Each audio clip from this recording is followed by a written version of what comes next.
Bonjour et bienvenue à votre émission Mesures préventives. Cette semaine, on est un peu olé olé. On parle un peu voyage, mais on parle surtout sécurité en voyage avec Monsieur Martin Verville, qui est le patron de Vasco Voyage. Bonne émission.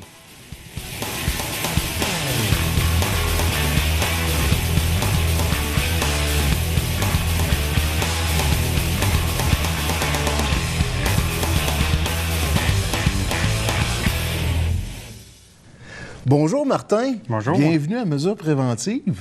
Hey Martin, Vasco, Voyage Vasco, Victoriaville. Peux-tu nous parler un peu? C'est quoi le... Bien, Voyage Vasco Victoriaville existe depuis 2006. On est situé sur la rue Saint-Jean-Baptiste, tout près du Tim Hortons au centre-ville. Fait qu'on a nos propres locaux avec 5 employés à temps plein. OK. C'est une compagnie qui existe depuis combien de temps, la franchise? La franchise, depuis 2006. J'étais propriétaire de Drummondville avant, qu'on a vendu dernièrement.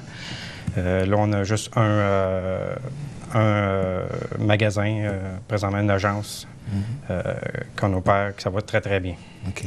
Hey, cette semaine, Martin, je t'ai fait venir à l'émission parce que l'émission s'appelle Mesures préventives, puis on parle de voyage. De ce temps-ci, avec le retour du soleil, du beau temps, puis tout ça, le monde, des fois, bon, ben là, les vacances, on va où, on fait quoi, puis...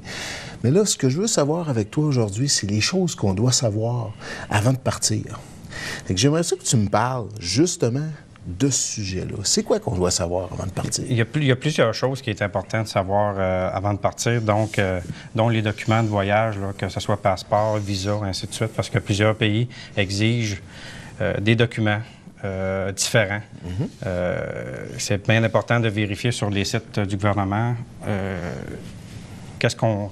quoi qu'on doit amener. Le passeport doit être valide 3-6 mois après la date de retour. Ou tu as besoin de visa si on va dans les pays d'Asie ou des choses comme ça. OK. Des passeports comme ça, c'est vraiment là, par les institutions normales, les processus normaux, puis tout ça. Ça prend combien de temps avoir un passeport aujourd'hui? Selon Passeport Canada, ils disent 20 jours ouvrables. 20 jours ouvrables si on envoie par la poste, mais on peut aller directement à Québec ou à Montréal pour avoir dans les 10 jours. Pour ceux qui ont oublié de renouveler le passeport ou qui pensent que le passeport est correct. OK. On parle d'exigences au niveau de la santé. Y a-t-il des choses qu'il faut savoir? Oui, c'est tout dépendant des pays. Quand on parle des pays, comme exemple la République dominicaine, tous les pays plus touristiques, où ce que les voyageurs vont voyager dans des formules tout inclus, on suggère l'hépatite A et l'hépatite B. Et certains pays, la malaria, si le pays l'exige. Mais vraiment, pour en savoir plus, vraiment visiter aller au CLSC ou dans les cliniques privées, plusieurs pharmacies l'offrent. OK. C'est un document qui existe dans les pharmacies, tu dis? Ou... Oui, on peut avoir les vaccins directement dans les pharmacies. Il y a plusieurs partenaires avec qui on travaille. Chaque client, quand il vient réserver un voyage, mais nous, on va le référer. On va lui dire quoi faire.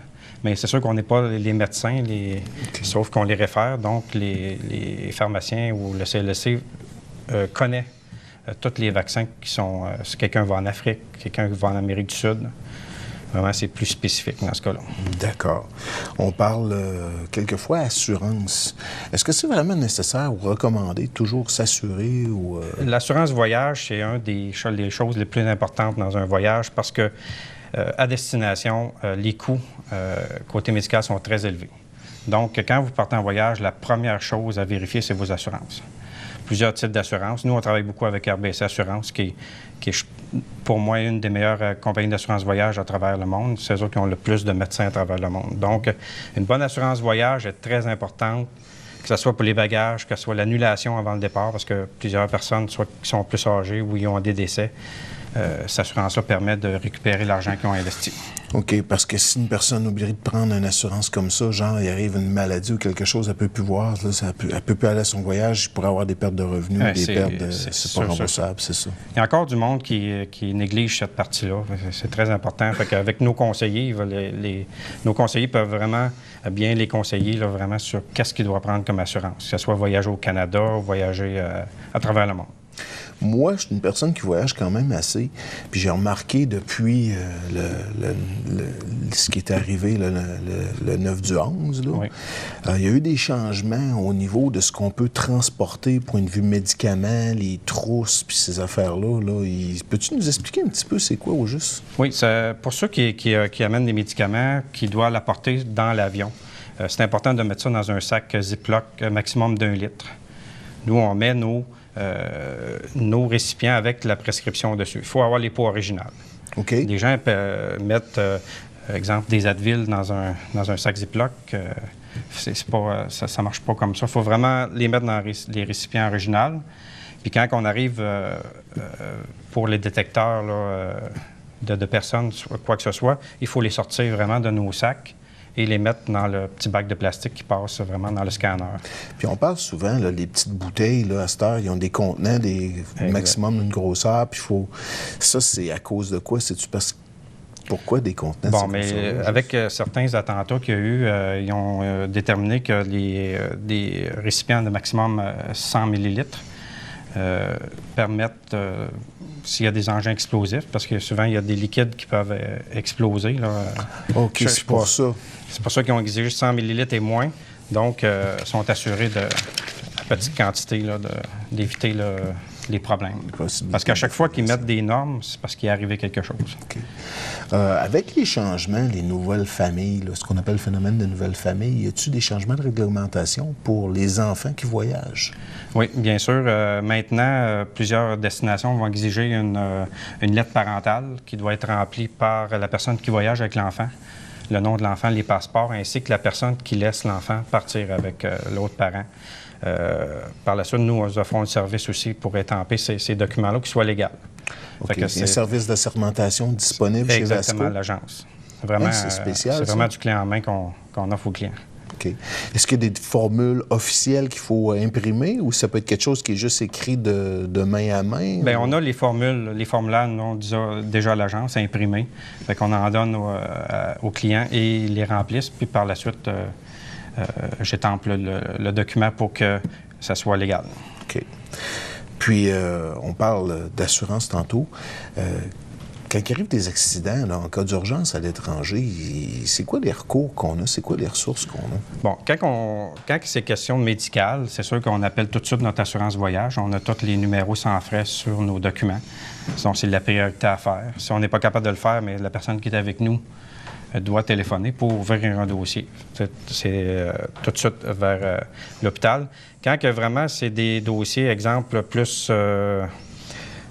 qui n'est pas médical, mais par rapport au pays, soit une guerre ou quoi que ce soit, un ouragan, mais avec l'intermédiaire de nos agents à destination, là, on est capable de soit les rapatrier ou soit s'occuper qu'ils soient en sécurité. Là. C'est vraiment avec tous nos grossistes, nos partenaires, on est capable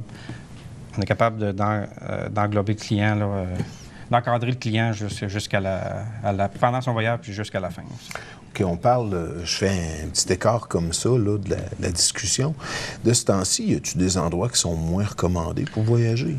C'est sûr que quand on parle des pays comme l'Égypte, maintenant, il y a encore c'est encore pas assez sécuritaire pour y aller, mais vraiment, bientôt, là, le pays commence à se replacer, puis on va être capable de voyager encore en Égypte, parce que c'est un pays extraordinaire, puis c'est de valeur qu'on ne puisse pas y aller à cause de ça, mais vraiment, les circuits recommencent, puis je pense que d'ici 1 an, on va être capable vraiment de retourner, puis que ça soit sécuritaire. C'est génial. Puis, dans le fond, c'est un petit peu votre... dans le fond, d'orienter votre client vers les voyages, puis tout ça, c'est un petit peu ce que vous faites aussi en fonction de ce que vous savez des endroits, puis... Exactement. Avec notre expérience, on est capable aussi avec les sites web, puis aussi avec le ministère des Affaires étrangères, de savoir si le pays a un mandat de dire mais aucun voyageur canadien ne doit voyager. Fait que nous, on sait tout ça. Là. On parle de citoyen canadien qui veut voyager. Il y a des gens qui se ramassent avec des casiers judiciaires, là, que ce soit pour une balloune parce qu'ils ont bu. Est-ce qu'il peut y avoir des contre-indications pour le voyage face à ça? Bon, il y a plusieurs pays qui n'ont pas nécessairement de relation avec le Canada, là, au point de vue informatique. Donc, quand on parle de la République dominicaine, Cuba, les gens qui ont ce genre de dossier-là peuvent voyager dans ces destinations sans problème. Le Mexique, c'est un petit peu plus difficile parce qu'ils ont quand même une relation avec le Canada. Donc, des fois, ça peut passer, des fois, ça passe pas. Mais on connaît tous les pays qui sont vraiment... qu'on peut pas vraiment... On dit au client, mais souvent, le client va nous dire, moi, j'ai un casier, qu'est-ce que ça fait? Ils sont vraiment préoccupés par ça. Puis, par la suite, on les dirige aussi s'ils veulent avoir une demande de pardon ou quelqu'un qui va aller... il y a un waiver qu'ils appellent, là, quelqu'un peut aller aux États-Unis quand même pendant une période de temps. Fait que on les oriente vers là. On les fait pas pour eux parce que c'est pas notre mandat, mais vraiment, on va les aider là-dessus. Parce que ces documents-là existent, parce qu'il y a beaucoup de gens que j'ai entendu parler qu'eux autres disaient, ben moi, je peux carrément pas mettre les pieds aux États-Unis parce qu'il m'est arrivé une bad luck quand j'étais plus jeune, puis à cause de ça, je peux pas y aller. Techniquement, ce que tu viens de dire, c'est vrai, mais c'est pas tout à fait vrai. C'est ça. Il y a des... ça coûte des sous, là. On parle entre 700 et 800 $ là, pour avoir... c'est qu'est-ce que j'ai entendu parler des gens qui l'ont fait, là. Mais ça se fait. C'est sûr, ça se fait. Mais c'est sûr, quand on parle de voies de fait, les choses plus sérieuses, mais ça, on oublie ça. OK. Mais dans le cas de choses plus légères, oui, il peut y avoir des possibilités exactement. Comme ça. Oui. OK. Nous, on fonctionne avec la devise canadienne, l'argent. Au niveau de l'argent, y a-t-il des choses qu'il faut savoir quand on voyage? Bon, quand on va un voyage, que ce soit dans Cuba ou que ce soit en Europe, on va dire au client quelle monnaie que le pays exige. La monnaie américaine, évidemment, c'est la monnaie principale. Dans plusieurs pays, on utilise l'américain. Puis dans d'autres pays, comme exemple la Tunisie, le Maroc, les choses comme ça, bien, on peut prendre notre argent canadien puis la changer selon les monnaies. Puis il y a plusieurs pays qu'on ne peut pas ramener la monnaie non plus parce qu'il n'y a pas de valeur nécessairement. Mais ça, on avise le client. Le client, avant de partir, sait quelle monnaie prendre. OK. Y a-t-il des choses qui peuvent être recommandées de faire, là, comme moi, je pense souvent à ma mère, quand elle voyage, à part, elle s'en va, ne serait-ce qu'aux États-Unis, puis elle fait partie de l'ancienne génération des sacoches blanches puis des souliers blancs. Oui. Quand tu les voyais, tu savais tout de suite que c'était des voyageurs. Aujourd'hui, y a-t-il des choses qu'il faut être un petit peu plus discret ou faire un petit peu plus attention dans notre façon de nous habiller pour être moins identifiés ou... Quand on parle des pays... comme le Maroc, les places où peut-être c'est plus pauvre. Dans les Caraïbes aussi, on voit souvent des pays qui sont très, très pauvres. Les gens, ça veut dire tous les bijoux, montres, chaînes en or, évitez de les mettre. Si vous restez sur le site de l'hôtel, mais c'est tel que tel. C'est différent. Il faut faire bien attention. Puis quand on parle des pays comme les femmes sont voilées, quoi que ce soit, mais quand vous rentrez dans des cathédrales, des choses comme ça, mais il faut se couvrir les épaules puis tout ça. Dans le fond, c'est de respecter les coutumes locales. Exactement. Puis souvent, quand on vend des choses un peu plus spécifiques, mais on avise le client qu'il faut qu'au côté habillement, quoi qu'il faut qu'il respecte. Là. OK. Genre quelqu'un qui irait faire un voyage dans un pays arabe, peut-être qu'un homme se promener en culotte courte, ça pourrait être moins bien vu ou... Bien, c'est quand même pas si pire, mais je veux dire, il ne faut pas non plus... les gens, ils respectent, ils aiment les touristes, mais je veux dire, il faut qu'ils respectent aussi le coutume. Puis, D'accord, je comprends. Bagage à main, y a-t-il eu des changements dans ce qu'on peut apporter? Comment est-ce que ça fonctionne aujourd'hui, présentement? Comme j'expliquais tantôt, vraiment, l'important dans le bagage à main, c'est tous les objets, d'éviter les objets tranchants comme les pinces à cils, les coupe-ongles. Il y en a qui amènent des ouvre-bouteilles de vin, mais il faut tout éviter ces genres d'items-là, les mettre dans votre grosse valise qui est enregistrée dans la soute à bagages. Encore les liquides, tantôt, de 100 ml et moins, c'est les seuls liquides qui sont acceptés. Okay. D'éviter de ramener soit des noix, tout ça, comme des sacs ouverts quand on revient. Il faut les consommer là-bas le plus possible. Parce que souvent, quand un douanier décide de regarder vos bagages puis qu'il trouve ça, souvent, il va se poser des questions, dire ça a été pris où? Okay. On voit souvent des gens qui reviennent avec des petits pots de sable. C'est quelque chose qui est recommandé de faire, ça?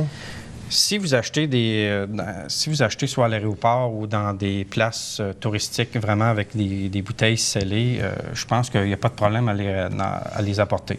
Mais si vous prenez des récipients, soit de pelule ou d'amener du sable, c'est pas recommandé d'amener ça. C'est à cause de quoi au juste? Bien, s'il y a des bactéries, il y a des insectes là-dedans, peut avoir des infections, ramener ça au Québec. C'est vraiment relié à ça. Quand quelqu'un va visiter une ferme à destination, puis il faut qu'il mentionne, quand il retourne au Canada, bien, sur les papiers de retour, mais d'inscrire qu'on a visité des fermes ou quoi que ce soit. OK. Ah, justement, à cause des possibilités de maladies. Exactement. OK, je comprends. Plusieurs problèmes qu'il y a eu à cause de ça. OK. Quand on parle de destination, définir vos destinations, tout ça, laisser les personnes, notre famille, au courant d'exactement où on va, notre données, c'est quoi? Oui, c'est important de donner, surtout quand on fait soit qu'on va à un hôtel spécifique ou on fait un circuit, souvent on va donner une liste d'hôtels aux clients. Donc, cette liste-là, vous la remettez à votre famille. Puis s'il y a quelque chose, soit qui arrive ici, un décès, ou quoi que ce soit, que quelqu'un tombe malade ou votre maison passe au feu, exemple comme ça, mais on sait à peu près où est-ce que vous êtes rendu avec votre itinéraire, avec le numéro de téléphone de l'hôtel, ou nous, on est au courant aussi, on peut vous aider à rejoindre un membre de votre famille à destination. Ah, OK, ça simplifie les choses. Oui. OK. Y a-t-il des pays où c'est plus difficile des communications au téléphone ou le web ou l'Internet? C'est sûr que maintenant, avec les nouvelles technologies par satellite, tout ça, c'est sûr qu'il y a plusieurs pays maintenant qui sont quand même à la fin de pointe d'un point de vue Internet, sauf que quand on parle de Cuba ou des pays vraiment sous-développés, vraiment, on va avoir plus de misère à communiquer avec les gens. Okay. Mais regardez, j'étais au Nicaragua, là, peut-être 2 semaines, puis on était dans un hôtel complètement en milieu de nulle part, mais on avait Internet par satellite, qui allait très, très bien. Mais Cuba ont tendance à avoir plus de misère un petit peu. OK. Moi, je pense à un de mes amis qui récemment est descendu d'Angleterre. Puis quand il est arrivé ici, il y a eu un choc culturel quand il s'est assis dans son automobile. Le permis canadien, est-tu valide pour conduire, genre, en Angleterre? Bien, il y a plusieurs pays. Ça, chaque pays est différent de soit qu'on demande un permis international ou le permis canadien fait l'affaire. Mais surtout dans les pays de l'Est, il faut avoir des permis internationaux. Donc, on peut aller faire une demande toujours sur Internet. On inscrit permis international, puis on est capable de faire notre demande. Mais il faut vraiment vérifier à chaque place qu'on va si vraiment qu'est-ce qui exige comme permis. Mais encore là, on est capable. Nous, on vous donne les outils nécessaires, les renseignements nécessaires pour que vous puissiez arriver à destination sans problème. C'est-à-dire quelqu'un qui, genre, dit « Moi, je vais visiter l'ouest de l'Europe » ou je sais pas, là, on dit « C'est-tu possible pour vous autres, comme une agence, de fournir un itinéraire? » Oui, on peut faire un itinéraire complet. On peut monter un voyage pour le client. On a fait beaucoup. Cette année, il y a une tendance, l'Italie marche beaucoup. Puis on monte vraiment des itinéraires avec des visites. Exemple, on arrive à Venise, on va visiter fabricant Ferrari. On peut plusieurs arrêts avec des hôtels, location de voitures, retour d'un autre pays en avion. C'est une de nos forces. C'est renforcé, c'est rendu tout inclus, là, quelque chose de rare. C'est ça, exactement. Quand on dit le tout inclus, à l'époque, c'était vraiment une fois rendu à l'hôtel, ils savaient ce que tu étais pour manger, puis toi, tu ne savais pas. Mais là, avec ce que j'entends, on est rendu où on le sait pas mal. Oui, parce qu'on on veut axer sur le clé en main au client. Là. On veut vraiment de l'encadrer de A à Z, que ce soit des documents légaux ou que ce soit bientôt, on va avoir tous les accessoires voyage en vente à l'agence. Donc, le client va pouvoir acheter toutes ces choses à la même place, assurance voyage. C'est rendu là. Oui, on veut vraiment axer là-dessus, puis ça s'en vient bientôt. Là, Donc, c'est de plus en plus intelligent de vouloir faire affaire avec une agence de voyage pour fixer un voyage. Il y a une tendance du marché qui dit les gens veulent magasiner un petit peu le prix sur Internet, mais le service de tout ça n'est pas disponible de ce façon-là. Exactement. Puis maintenant, les prix sont les mêmes. Que vous réservez sur Internet ou en agence, les prix sont les mêmes. Vous avez, en plus, vous savez où est-ce que vous allez, puis on vous suggère les hôtels appropriés à votre... qu'est-ce que vous voulez avoir? Parce que les gens sur Internet, des fois, ils peuvent se tromper. Y a-t-il un site web qui peut être recommandé, justement, face à quelqu'un qui voudrait savoir les lois et coutumes? Bon, c'est sûr que souvent, les offices de tourisme, si, mettons, exemple, je donne un exemple, le Maroc, on en parlait tantôt, on peut aller sur l'Office de tourisme du Maroc pour avoir vraiment le coutume, qu'est-ce qu'il faut qu'il fasse attention par rapport à l'habillement, la nourriture, les monnaies. Mais on a tout encore l'information aussi au bureau qu'on donne aux clients quand ils partent vers une destination. OK, c'est sur le document avant de partir là, que oui, vous parlez, aussi, exactement comme ça. C'est mentionné là. Oui. Souvent, on a des conversations par Internet avec les clients après leur vente. Puis souvent, on va mettre les liens qui vont les aider aussi à aller plus facilement. OK. C'est une conversation qui se fait autant téléphonique que par Internet, oui. c'est ça? Oui, exactement. C'est vraiment beaucoup de renseignements sur Internet. Donc, nous, on travaille avec soit le ministère des Affaires étrangères ou tous les sites reliés à chaque pays, parce que chaque pays est différent. Eux autres aussi, ils cherchent aussi à s'améliorer par rapport à... Il y a des pays qui sont vraiment 50 ans en arrière, mais qu'ils essayent aussi de... Okay. Vous, je suppose qu'en tant que propriétaire d'agence de voyage, vous avez voyagé beaucoup jusqu'à maintenant. Oui, oui. L'endroit le plus exotique, le plus différent de ce qu'on vit nous autres au Québec, ce serait quoi pour vous?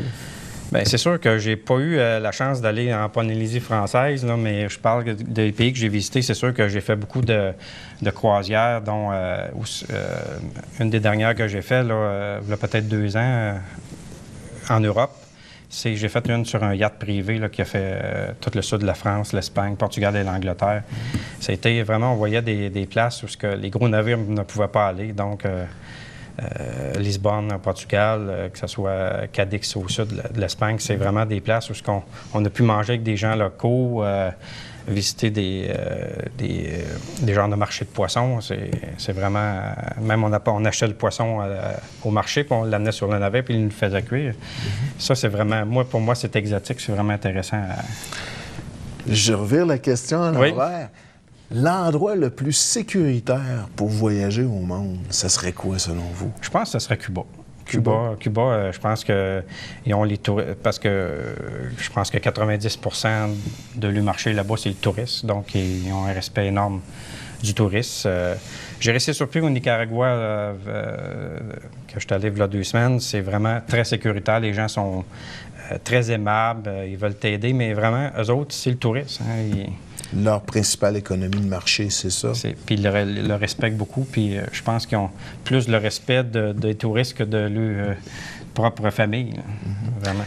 Quelqu'un qui n'aime pas le poisson, OK, puis qui veut voyager, puis pas avoir à se casser la tête, vous diriez quoi, Cuba? Non, pas nécessairement. Bien, Cuba, le poisson, c'est le force. OK. OK, qu'est-ce qu'on parle de langouste, tout ça.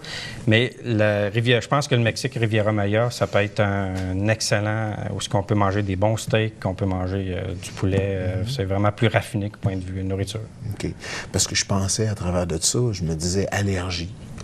Je me disais, face à ça, peut-être qu'il y a une sélection que vous pouvez aider à faire pour quelqu'un qui dit, moi, regarde, je suis allergique à ça, je veux voyager. Okay. Y a-t-il des pays où...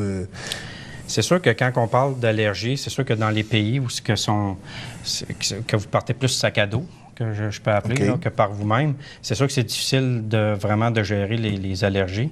Donc, à chaque place que vous allez, il faut le mentionner. Est-ce que moi, je suis allergique aux œufs, je suis allergique aux arachides? Mais quand on parle de croisière, les croisières, c'est le plus facile parce que la croisière, on a une conversation directe avec eux.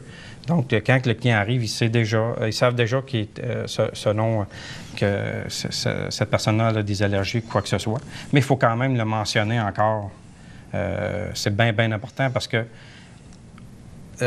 si, par exemple, à cette heure, c'est moins pire, mais souvent, ils vont faire cuire les poissons sur une plaque puis les autres viandes sur une autre plaque. Donc, tu élimines tout contact, point de vue, ceux qui sont allergiques aux fruits de mer.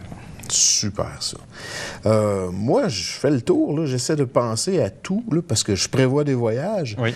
Puis, si on a besoin de vous rejoindre, c'est quoi la meilleure façon pour vous rejoindre? Bien, c'est sûr qu'on a une ligne, le numéro de téléphone qui est 1-819-758-6669. On a 5 agents à temps plein qui peuvent vous aider tout le long de la semaine, ainsi que le samedi. En été, on est fermé pour le samedi, mais en hiver, Il n'y a pas de problème. Fait que vraiment, c'est facile. Ou par courriel. Vous pouvez aussi aller visiter notre site Internet qui est www.vascovicto.com. Que vraiment, il y a tous nos voyages là-dessus. Vous pouvez même, si on est fermé, réserver en ligne. Notre site est transactionnel. Et vous avez tous les agents qui travaillent pour nous avec les photos. Fait que si les gens, des fois, connaissent un agent en particulier, mais vous faites son extension, puis c'est facile de le rejoindre. Bien, c'est super. Un mot de la fin, Martin? Bien, c'est sûr que si vous avez des planifications de voyage à faire, on est spécialiste en groupe. On a fait voyager un peu plus de 700 personnes juste en groupe l'hiver passé. Donc, ceux que les gens veulent profiter de tarifs transport de Victoriaville vers les aéroports, accompagnateur francophone, mais je pense qu'on est le chef de file dans ce domaine-là. Moi, je pense que c'est une dernière question qui vient de me popper dans la tête, parce que moi, je me débrouille bien dans plusieurs langues.